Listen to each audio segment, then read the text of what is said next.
That's right. We're here on May the 1st. That's right. We made it to May, guys, 2020.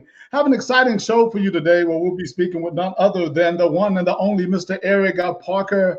Mr. Parker, really interesting fellow there. You know, he used to be a fighter. He has titles. I think he's undefeated. He can tell you that. A lot of good kicks, a lot of good knockouts and things like that. But beyond that, you know, he's volunteering with the COVID-19, all the stuff that's going on right now. He is an avid martial artist. I call him a businessman, but beyond that, I think he's really smart. He's a really smart guy, and I think that we can learn a lot from him. We have a short time with him today, but we certainly want to pick his brain just a little bit and just see where he is, and maybe he can offer you some things that might could help you get through these times, etc. Maybe some of his life stories. So it's really interesting to be able to talk with him. We haven't really spoken in a while, not in person, but I met him because he had, well, before this, but he had this Wintensity program that I certainly want to dive into just a little bit. Really interesting. So you fighters out there might want to listen in to some of the philosophies that he has with this program. So if you're not doing anything, buckle in right now and check us out. We always want to say thank you to Blackout Fights at blackoutfights.com. It's a great gear company. You can also go to our website at akpromotions.org and Eastern Offset Printing for all they do for us as well. They're located in Atlantic Beach. I want to say good morning to Mr. Rodney Inkbuschen right there, who's on right now with us. Without any further ado, we want to go ahead and bring up this very busy man. He's so busy, I had to run him down this morning. Ladies and gentlemen, please welcome Mr. Eric Parker. How are you, Eric? I'm well, thanks, Johnny. It's fun to be here with you. Thanks. Good. Let me have you slide over. Let me have you slide over a little bit to the right, left. There you go. Right there. Get you in the middle. Hang on a second. Not too much. There you go. Is this okay over here? No. Yeah, right. Right. Oh man, that's awesome. That's awesome. So great to have you here today and everything. I've been trying to catch up with you for a few weeks there. It's been quite a ride in trying to get everything going. I know you're very busy, so we'll be as quick as possible today. I know that you have a lot of good things to say, but just to familiarize people a little bit with you, Eric, and let's start with your martial arts background and how you got started in that. Yeah, so thanks. Martial arts has been, it's been the most consistent thing in my life for almost as long as I can remember. Wow. My first day in martial arts was in February 1978, and I've just never stopped training. And it was my 6th birthday, and came home from school expecting something as a new 6-year-old would, and so I arrived home and walked in the house, and my mom, like, I remember her meeting me coming through the living room, and she said, "Drop your books, come with me, I have a surprise." No idea what it was. I had never expressed an interest in martial arts, and so we got in the car, and we drove. We were living in North Miami Beach at the time, and we drove what seemed like a long way, but now looking back on it as an adult, I know it was about 15 or 20 minutes. Right. Pulled up in front of the strip mall, and this is no kidding. And listen, my mom, she's different. She was different than anybody else you'd meet. She told me to get out of the car and come around to her window, and she handed me a check through the window. She never got out of the car, and she said, "You see the door?" She pointed. She said, "You see the door with the thing on it in the middle?" And she was talking about the yin and yang symbol you see on, Yeah. And she said, "Take this inside. Give this to them. They're waiting for you." And then she drove away, left me standing in front of this building, in the middle of like right in front of a strip mall, by the walk right up by the door. I had no choice, so I go inside. And some Korean guy that was a giant to me, and later in life, of course, I realized he's 5'3" and 120 pounds. Right. But I was six years old. Grabbed me. His name was Young Soo Do, and he had the Young Taekwondo Academy in North Miami, Florida. Mm-hmm. And the next thing I know, I'm wearing the white pajama-looking suit, and by the end of the hour, I was hooked for life. For life. And for life. And that was it. Eric, I want to interject something there because I'm curious about what was it about you that your mother saw that she felt like you needed something like martial arts. Now, listen, I know you're not a big guy. I'm not a big guy. You're not a big guy. So I'm wondering, was there some self-confidence issues? Were there some bullying issues? Why did she do that so aggressively? No, this speaks less to my needs and more to her personality. I think. And I've asked myself that. My mom's dead now. She's been dead for many years. I can't go back and ask her. Right. I think some of it was this kid has energy. I need to find a place to put it. I was a small kid wearing glasses. I don't ever remember experiencing being bullied. That's unfortunately, and a lot of kids do. I didn't have that experience. And again, remember too, I was in first grade, so maybe that hadn't developed yet. Like it hadn't caught up with me in life. I wasn't in middle school, right? I was 6 years old, so 6 years and 1 day old, actually. Right. And some of it might have been I got to get this kid out of my hair every afternoon. It could have been that. So it turned into, that was a 3:30 p.m. kids class that a couple of years later, as maybe an 8 or a 9-year-old, I was so enthusiastic about training. It was Monday through Friday for me every week. Right. Then Saturday mornings, kids class at something like 9:30 or 10 a.m. Did you say Monday through Friday? Yeah, it was a 5-day-a-week thing. Wow. Which I wouldn't recommend for kids, and that wasn't the idea at the time. But I just loved it so much. It was like, hey, can I go? Can I go? And what I started to say was a few years later, Master Doan asked me if I wanted to stay and do the adult classes, and I was a small 8 or 9-year-old, and he just knew how much I enjoyed it, how much I loved it. So it turned into a 3:30 class, and then later the 5:30 p.m. adult class, and then into my 11, 12, 13 year age, I would do a 3:30 to 5:30 and the 7 p.m. And I was there 4 or 5 days a week plus Saturday mornings. Kept me out of trouble, really, because I had no time for anything else. Right. So anyway, the only exceptions to that was baseball practice in the spring, a couple of evenings a week. But other than that, it was always martial arts. And then into high school, I moved around a lot, but everywhere I moved, first thing I did was find a school to train at, and I stayed in Taekwondo until I was in my early 20s. Well, that explains to me where the kicks come in at. Yeah. You were a Taekwondoist. Exactly. And then in my early to mid 20s at some point, and I was living in Indianapolis. I'd gotten out of the military. I was a policeman in Indianapolis for 10 years.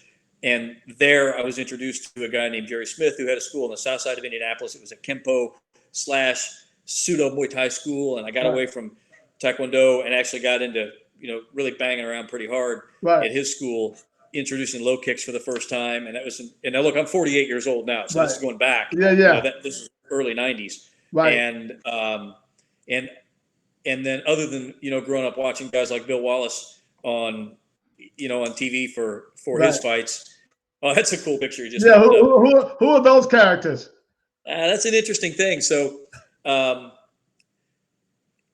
these are all guys that now, well, at the time didn't. The black belt, this is my jiu-jitsu school where I train at now in Fort Lauderdale. Right. It's called Beach BJJ or GF Team Fort Lauderdale. AJ Souza is the head instructor there. Very talented young man. Mm-hmm. Been on the world stage many times as a jiu-jitsu black belt. He's 25 or 26 years old with an incredible conveyance of technique method. He's also a full-time fireman now. But the guys in that picture are all guys that work for me. The two white belts you see work with me and for me. The two white belts that you see are in finance. And the black belt. You only have on a purple belt there, Eric. I mean, it's not true. Like you're that far ahead of them, right? No, well, in jiu-jitsu, I mean, there's a pretty wide gap between white and purple. But and this picture looks like it's I don't even remember that picture being taken. To be honest with you, I don't even know where'd you find the picture? I I want to move forward a little bit. Okay. Yeah, Just like I let's do said, that. since I know you're short on time. But one of the things too, you've done, the kickboxing and you've done the grappling things, and you obviously have an interest in MMA. Yeah.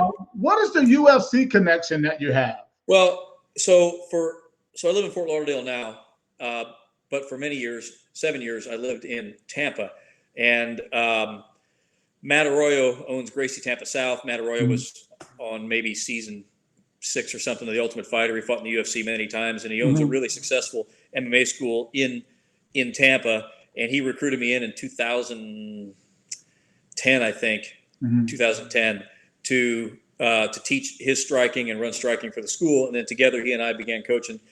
He's a jiu-jitsu savant, just a really high-level black belt, Mhm. and ADCC veteran, that kind of thing.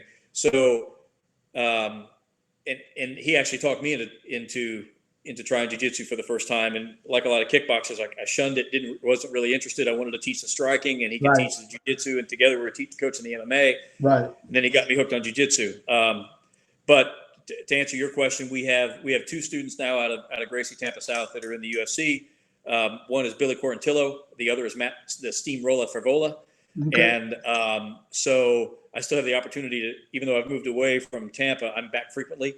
Matt Favola is training much of his time in New York at Longo Weidman, comes down to Tampa to train with Matt, and I go over and meet those guys there as he's in camp for fights. And so I have the opportunity still to work with Matt and Billy as their UFC careers are really gaining speed. They're tremendous young men, Right. and it's fun to coach them.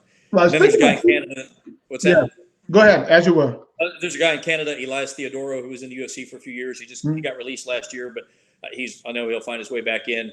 He's 18-2 or 18-3 as a 185er, and really, really talented fighter. So I was working strict kickboxing striking techniques with him. Right. So, Well, speaking of the UFC, let's kind of offshoot just for a moment here. They were trying to do a show not long ago during the pandemic, and it got kind of put to the side, I guess. And now I hear that they're going to do another show, I think in May, without spectators. What do you think about that? Do you think that's something that should happen right now? Just what are your personal thoughts? Well, in addition to being involved as a coach for some of these guys, and you have to imagine I'm a fight fan, and I miss watching the fights, with everything being off. And Dana White's a very smart guy, and it's a good organization. And it's my understanding May 9th will be in Jacksonville, no fans, but it'll be a pay-per-view card. I assume. I haven't. Of course. Just assume I haven't looked at it on the schedule, but the pay-per-view will draw a big gate, and that's a big card he put together for May 9th. So I think it's probably a very good business move, and good for the fighters to stay active, and good for the fans to be able to watch at least from home or wherever they can dial in on UFC Fight Pass and watch the fights. So I'm a fan. I'll be watching. Yeah. I'll throw it down my pay-per-view. I personally think it could actually happen, because if you test the few fighters that you will have there and with no fans, I mean, people are going to be, it's not, you got big arenas there, so people can even social distance even in a place like that. But I want to also talk about the psychology of fighters, in the fact that we all kind of thrived on hearing the yelling and the screaming of fight fans. And I know, as you being a fighter as well, how do you think psychologically that will be for fighters to be fighting without people in the audience cheering them on other than maybe their coaches? I think it's going to be easier for the fighters, my opinion. Okay. I'll tell you why. Remember that I have this philosophy which says, and it's a bit of a quote from me, we will never rise to the level of our expectations. We will fall to the level of our training. And it is difficult in a training environment to weave into the training the heat of the lights and the magnitude of the arena and the noise of the fans, which just gets intense. And so in training, that doesn't exist in large part. I have made a practice over many years and some folks I work with have come through the intensity seminar that I've run many times. They learn to pipe in crowd noise and adjust lighting if they have a cage in the school. Oh, wow. To layer the experience for the Wow. fighters during training Wow. as near to the intended environment as possible. What I call painting the landscape of the brain. So if you don't, because if you, in my opinion, if you don't train at the intensity of the level you intend to compete, Yeah, if you don't train in the environment, if it looks and feels and tastes different, then you can expect some limitation and transferability from the training environment to the actual event. So I say all of that to say this: without the crowd noise, everybody will miss it. But when you get down to the nuts and bolts of how it impacts fighters psychologically, it will be more like their training environment than not, and therefore more likely for them to be able to hear their corner, for them to be able to remain clear-headed under pressure. And these are all very talented guys anyway that are good at this to begin with, or they would not be in the UFC, right? But they'll have better use of their skills, and it'll be more like a training environment than an actual UFC environment, just simply because of the absence of that impact of the crowd, which can be substantial. Now, mind you, that doesn't necessarily favor one fighter over the other, because the playing field is level at that time. Sure. That's what I expect would be the impact. I think that's really interesting. I think it rolls us right into talking about the program that you created, the Wintensity program, which I thought was fascinating, by the way. I call you a motivational speaker, even though you don't consider yourself one. When I was there at the World Classic in Florida, the IKF World Classic, I walked in. I was busy too, but I walked in and I listened to a little bit of your presentation, and even within a few minutes, I walked out with something, right? And I remember I always beat people up. You should have stayed longer, Johnny. I know. Well, like I said, I had a lot going on because I have my hands into that tournament, if you will. But what happened was that when I went back, because I train pretty deep water anyway, I take people into what I call deep water. But when I left your seminar, I not only took people into deep water, but while they were in deep water, I tried to drown them with stuff like count to 10 backwards. So I started thinking about more of what you said about being while you're in deep water, about the psychology that happens to your brain. Can you expand on that just a little?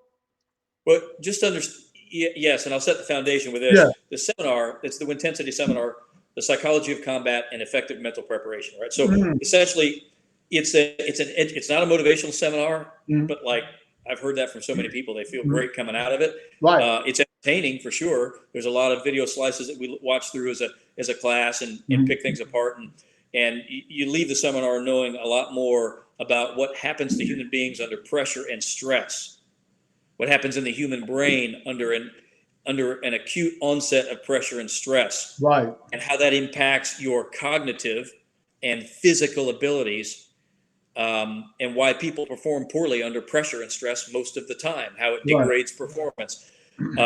So that's what the seminar is about. It's about examining the three major components of the human brain, what functions well and doesn't function well under pressure and stress, and the operational mechanisms within the brain that dictate how well you perform from a cognitive standpoint, meaning being able to figure things out quickly, draw upon lessons learned, listen to your corner, take an input of coaching, deploy it during the fight, remember what you're told during the corner, and use that again in the next round.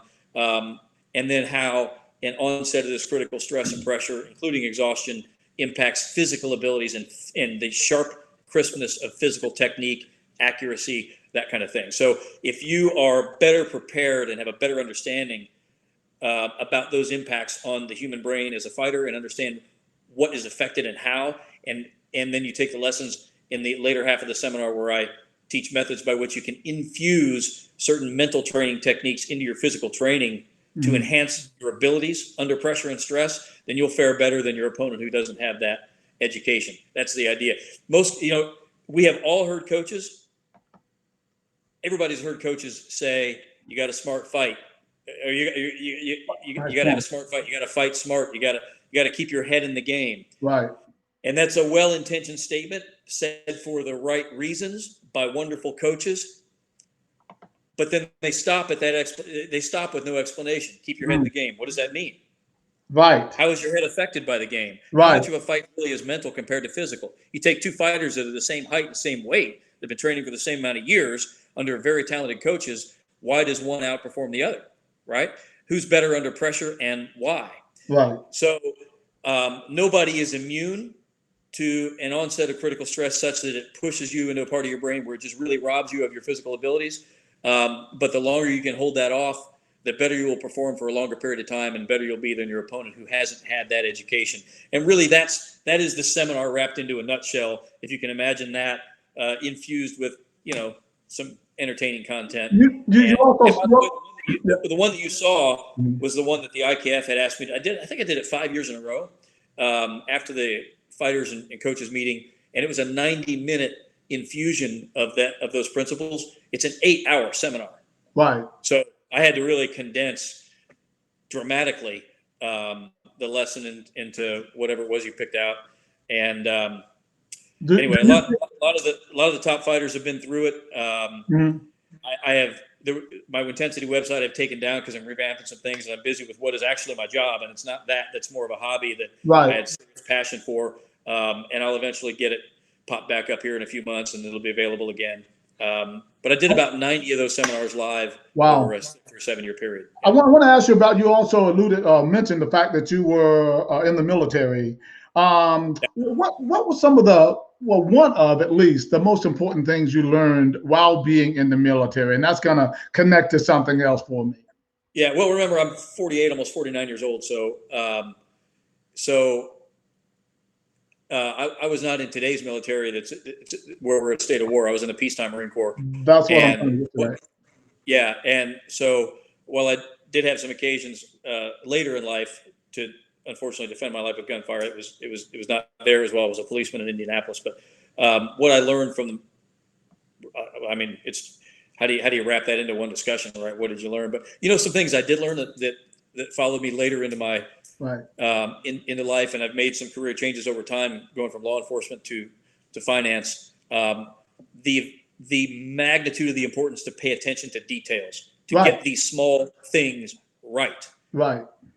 To pay attention to the tiniest detail, because if you can't get small things right, you'll never get big things right. Right. And so that stayed with me. The importance of leadership, learning to follow first, and growing with experience, and experience does matter, and being able to develop skills of leadership that are necessary in any organization where you have more than one person present. Somebody's going to have to be a leader and set the tone and the standards and lead folks to success there. So I want to interject, and because you're the one that told me you had to go, so I have to interject because please. When you mention these important words to me, I have to interject there because, again, I'm trying to condense the time. You mentioned the word leadership. So in these times right now, we're in need. Seem like leadership is all over the place. Or do we have any? What do you think our leadership is where it needs to be going through this pandemic? Through governors, mayors, any other political parties, do you think it has been what it needs to be? Again, Johnny Davis Live, real talk, real solutions. So I'm picking your brain today. A lot of questions. Yeah, that's almost an invitation for a political conversation. Listen, I have to believe that, and again, there's such a broad context when you say leadership. You've got mayors, right, and county commissioners. You've got town councils. You've got state governments led by governors. You then have federal agencies and the national government and the executive branch run by President Trump. And I have to believe they're all doing what they think are the right things for the right reasons, and there's some political infusion there. My expectation is that they're going to each do what is they believe to be truly best for the country. The beauty of our system is it can account for more than one viewpoint, and there's so many people in leadership positions at different levels through the U.S. that you're going to have varied viewpoints, varied policies, and varied perceptions of the danger, real or imagined. And then you get into what do the medical professionals have to say, and what are their motivations, and again, I would expect that the doctors that are making decisions took a Hippocratic oath, and their first charge is to do no harm, right? So so we're living through this time of reduced. It's not true. It's not accurate to say reduced freedoms, but reduced access to do things. Right, where businesses we're forced to close, and people are asked to stay home. And I hope it's saving lives, and I intend to comply as asked for as long as I'm asked. And I'm looking forward to getting things back to normal. Yeah, So me too. I'm not sure I answered your question, but it was a pretty broad question. And I just it is broad, but it leads me into a couple of other questions. All right, that's why I ask broad questions sometimes. But we talked. That was kind of more in the leadership. But you also mentioned the word about our freedoms, right? I want to just kind of bring up the fact I'm a little kind of beflux, or whatever you want to call it, about people approaching in Michigan there with guns. I mean, are we becoming something else in this country? I don't know, Johnny. I wish I had a better answer for you than that. I think that within the confines of the law, each American has the right to voice their opinions and express themselves, so long as they're not infringing on anyone else's rights. I don't condone violence in any form or fashion, except in the cage in the ring or on the mat. But I would ask anybody who on any end of this to voice their opinions and do so in a peaceful manner that doesn't infringe on anyone else's rights. And to the extent that you say people are going to guns or marching or protesting, they have the right to do so if they do so peacefully, and I sure hope that's what they do. Yeah. So. I'm going to change gears here. Sure. One of the things that caught my attention was in the background of this show right now was you sitting in your car, very nice car, by the way, right, with your mask. I'm sitting in my living room. I'm not in the car. Well, but okay. in the background, our viewers can see you sitting in your car with your mask on, and you were doing some volunteering and all. And so I want to ask you a little bit about why do you feel like, as busy as you are, why do you feel like it was important for you to volunteer, and who are you volunteering for? Oh, thanks for asking. Let me tell you what, this has been very rewarding for me. I feel an obligation, as I hope everyone does, to spend some time in their life giving back to their community, to others that have helped them. And when this pandemic began, and the company I work for had restricted I travel a lot for business throughout the week, and we had our travel restricted, obviously, because air travel was getting restricted and the pandemic was starting to heat up. Mm-hmm. Then it was a smart move to restrict. There's the picture. Okay. Starting to restrict our travel, yes, which left me with time in the evenings at home that I wasn't used to having. And I got to thinking about it. And remember, I live in South Florida, right. And there's a large contingent of folks that have moved down from up north. Mm-hmm. There is an elderly population that's widespread in South Florida, and especially not in downtown Miami, but north of Miami and Hollywood and in Fort Lauderdale near me in Broward County. And I got to thinking about this whole run on toilet paper when this thing started. Remember how crazy that got? Yeah. And the stores were crowded, and people were really concerned about getting sick. And the older a person is and the more layers of morbidity they have in their medical history, the more layered medical problems they have, the more dangerous it is. And then you're dealing with crowds and people, and everybody's on edge. And I was just thinking one day that, man, it must be, if somebody is, north of, call it, 60, 65 years old, and they have potential health issues, or they're dealing with health issues, going out is really, it could be a dangerous, uncomfortable, stressful thing. Right. So I took social media and I just made a blanket post on Facebook and said, hey guys, I have extra time in the evenings. I'm not traveling. If any of my friends in South Florida need help, right, or know people who need help, or if you're up north and you have relatives that are older and they're living, in the warmth near the beaches or whatever, and they need someone to bring food to them, I have free time. I will do it in the evenings. Wow. On the weekends. Wow. It's no imposition. I'm not doing anything else with my time. please reach out to me, right? So Right. I actually had a couple reach out. A guy that I work with in New York, his parents live in Sunny Isles, and he hit me right away and he said, "Hey, my mom and dad are down there. They're older. I will check with them." I said, "Look, that's 20 minutes from me. If they need to hit, I'll hit the grocery store. I'll deliver everything." Wow. And no cost. Just don't be shy. Tell me you need it, and I'm on the way. And they ended up. Hold on. You said no cost. That means you were buying it too? Actually, I have done some of that, yeah. But Yeah. I mean, no delivery charge. No, Like I'm not going to delivery. charge Okay. them Okay. to deliver the food. Right. But fast forward on the no cost thing in just a second. So anyway, nobody took me up on it in the first couple of days, other than saying, "I'll get back to you. I got parents there. I'll check on them." Blah blah blah. Mhm. And then somebody else sent me a message, and they said, "You should check on Meals on Wheels." Now I'd heard of Meals on Wheels. I didn't know anything about the organization, but you get the point. And I kind of thought I knew what they did. Right. So I went to the website. They're looking for volunteers in South Florida. I applied online immediately. They got back to me the next day, Wow. sent me some forms. They did a background check, I guess, and made sure I had a valid driver's license and no criminal history and all that kind of thing that you would expect that they would check on. Sure. Had to send them an insurance certificate for my car, so they knew I was insured. And within 4 or 5 days, I was picking up my first load of food to deliver to elderly folks that are infirmed and can't get out. Wow. And I've been doing that every Friday morning for a few hours since then. So I think this is week 7 or 8. And sometimes it takes me 2 or 3 hours. Sometimes it takes me 6 or 7. Sometimes I've got to work while I'm doing it. So I'm juggling phone calls from the car and having to stop conference calls. And then a couple of times on Wednesdays, they've needed me. So it's just been a wonderful way to meet these folks. A couple of them I've had long conversations with.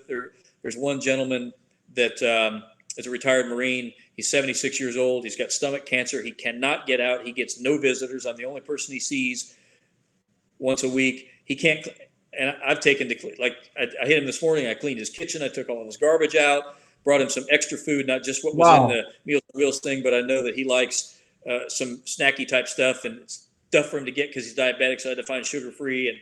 And so I'm bringing him Gatorade because he can't, this gentleman cannot get out. He really can hardly speak.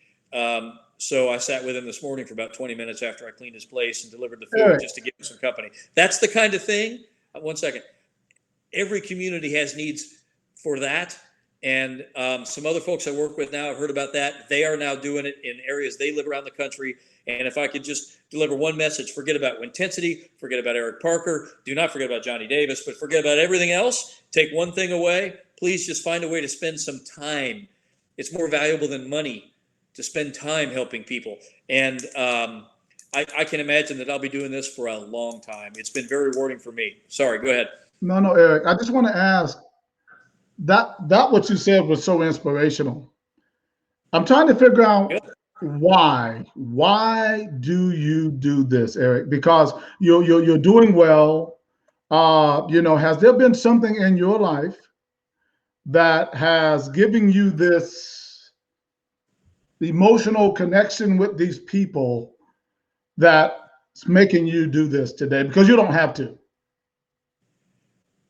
I don't know. I could feel like, look, we all have struggles in our lives, and everybody has adapted through personal problems. Hopefully they persevere. There have been times in my life where I've had, varied levels of financial or economic success doing different things in my life.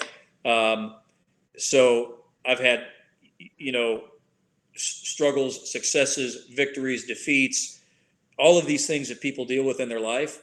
And I feel like if I disappeared from the planet today, I want to know that I have impacted somebody for the good, in a positive fashion.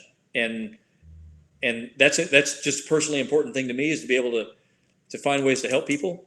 Right. And listen, I've had a lot of great mentors, not a lot, several great mentors, and all of them that I've come to respect in my life have found ways to do kind things for people, including me, in the time they've spent giving me advice and counsel and doing nice things that they didn't have to do.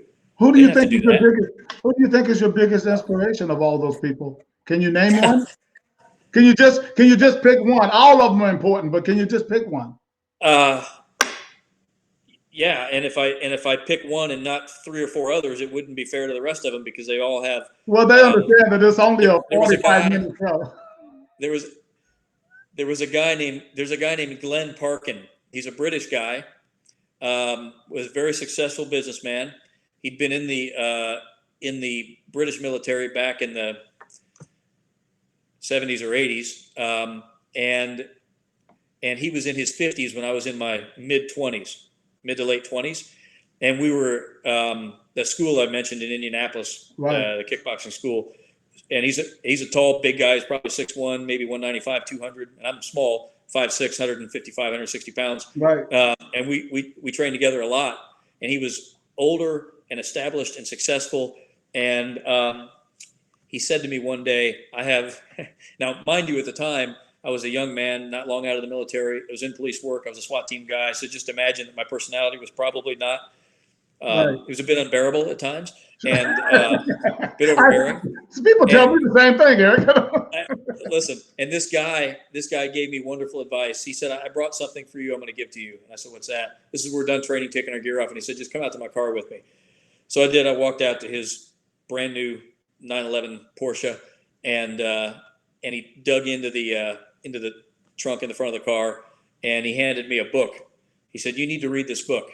He said, I read the book when I was your age, and it changed my life. And he said, you're a smart kid. You need to dial some things back and learn some diplomacy. And this book will help you. And I'm giving you this because I believe in you. And the book was Carnegie's book, Dale Carnegie's book on how to win friends and influence people. And it really made me think about intentionally being nice to people, and learning how to navigate socially and what's important to people. So that was a really nice vote of confidence from him that I wasn't doing it, but maybe I had what it took, and that I could benefit from it. And by the way, to some younger men in my life that I know that have needed that advice, I've passed that book and the lessons on to them that I got from Glenn. And had he never taken the time to be so kind, and listen, that's just one small thing, but that was like a big point in my life where I realized that it's important to do things for people, because he was doing it for me. Without my asking, and really with no necessity on his part. So there's been a lot of that, and where I work now, I've worked for some really, really smart people that are wonderful mentors that have great experience and are bright folks. And so they always take their time to help. So find a way to give back to people. That's the message that I would love to have chiseled on my tombstone someday. Right. Well, that's definitely hopefully not soon, but we don't pick the day. So right.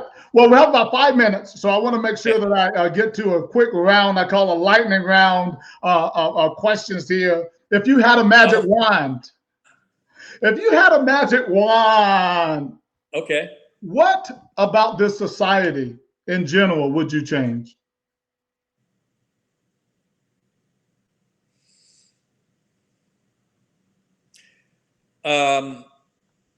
I think if I had a magic wand, I would wave it to fix certain things that I think would be difficult to fix without some level of supernatural magic. I think, especially where I live in Fort Lauderdale, there's a terrible homeless problem. Terrible. I would love, and it's driven largely this is one guy's opinion. The majority of folks that are homeless are not homeless because they want to be. They're homeless because they have addiction issues and mental health issues that prevent them from remaining sheltered, where they're away from danger or getting ahead of things in their life to be able to be successful. I would find a way to treat the homeless problem, not by trying to only put roofs over their heads or get them into shelters, but treat the underlying root causes of the issues, which are addiction, chemical and substance abuse addiction, and mental health issues, where they're just unable to care for themselves or make good decisions because of the mental health issues. And I'm involved in doing some things in and around Fort Lauderdale that benefit the homeless. So I would wave a magic wand for that. The second thing is I've been on some mission trips into Central America, in Guatemala and Honduras, and they're very violent places. People live in just, you think we have poverty here in the U.S., and we do, but man, until you see it in places where people earn less than $1 a day and have to survive and feed families on that, and live in very dangerous conditions, lawless conditions, that's so. I wish I could wave a magic wand and infuse capital into those societies with education and medical supplies and help, and additional spiritual guidance, to help lift them out of the problems they're in. And with the next wave of the magic wand, I would probably, I don't know how many thousands of people die every day because they don't have access to clean water, but the epidemic in across Africa where lack of clean water exists and people die from diseases that are preventable. That's the next thing I would do with a magic wand. So those are the first things that pop to mind. And if you gave me longer than 1 minute's notice, I might have a better list. But that's just my initial look. That was a great list. And that was a great list, and that's why I didn't give the questions earlier, because I just wanted it off the top of your head. I want to ask you one final question because I'm looking at your time, and I know you have to go. But what is a word, some words of advice, and maybe solitaire or whatever, that you can give people in these very difficult times? Well,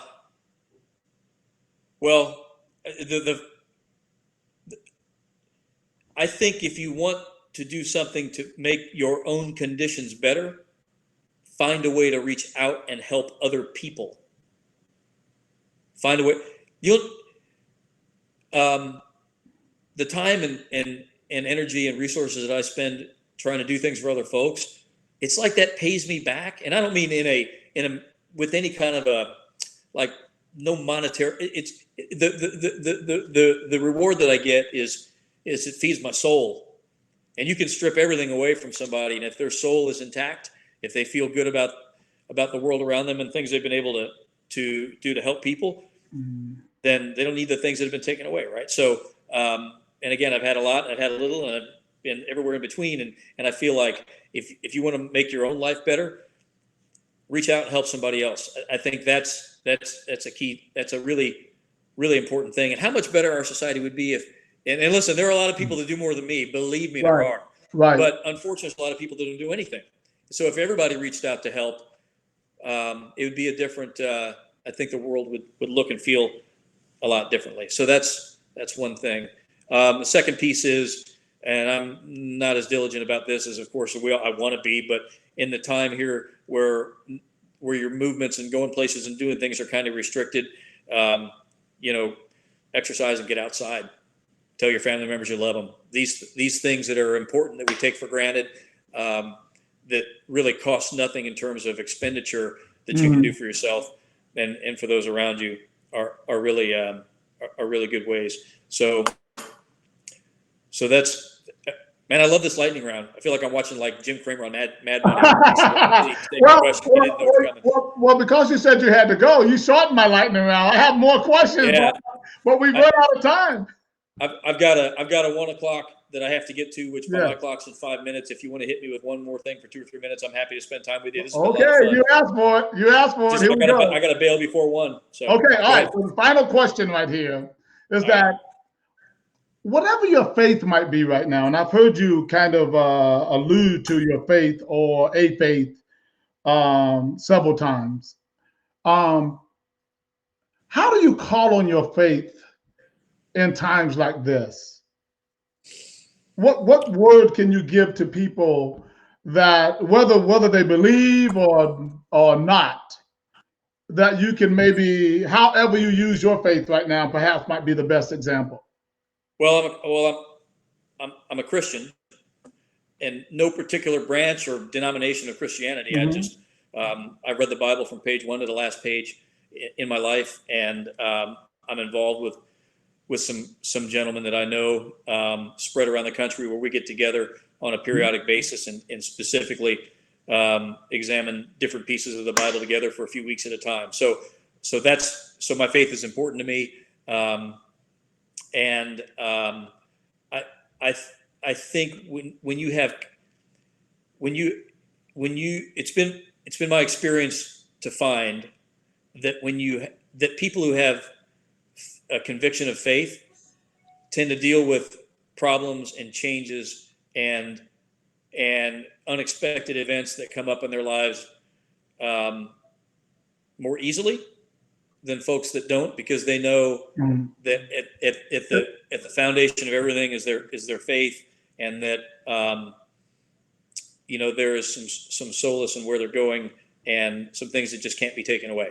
Does So that faith work for? Is it when you say people that have faith have more to call on, if you will? You mean faith in general, as whether regardless of their denomination or their religion, as long as it's about good and trying to do good. Yeah, I have, like I said, I'm a Christian. I'm immediately right now thinking of a gentleman that's a friend of mine that's a Muslim, Yes, and he's a good friend, and he's a wonderful guy, and right. he's probably mentally tougher than I am. I mean, when Ramadan comes along, we train jiu-jitsu together, and they fast, no food or water from sun up to sundown. Yes, and the sun that's doesn't going set on. until That's well going after on the now, radio by the show. way. Yes. Yeah. This guy foregoes water during training. Again, it's just between him and Yes. God as he chooses to practice. And he's a wonderful guy. And this is a gentleman that handles crisis and things. And I know him professionally as well. And he's a wonderful person. So it's not my faith, it's his, but his grounding in his faith is really something to admire. So awesome.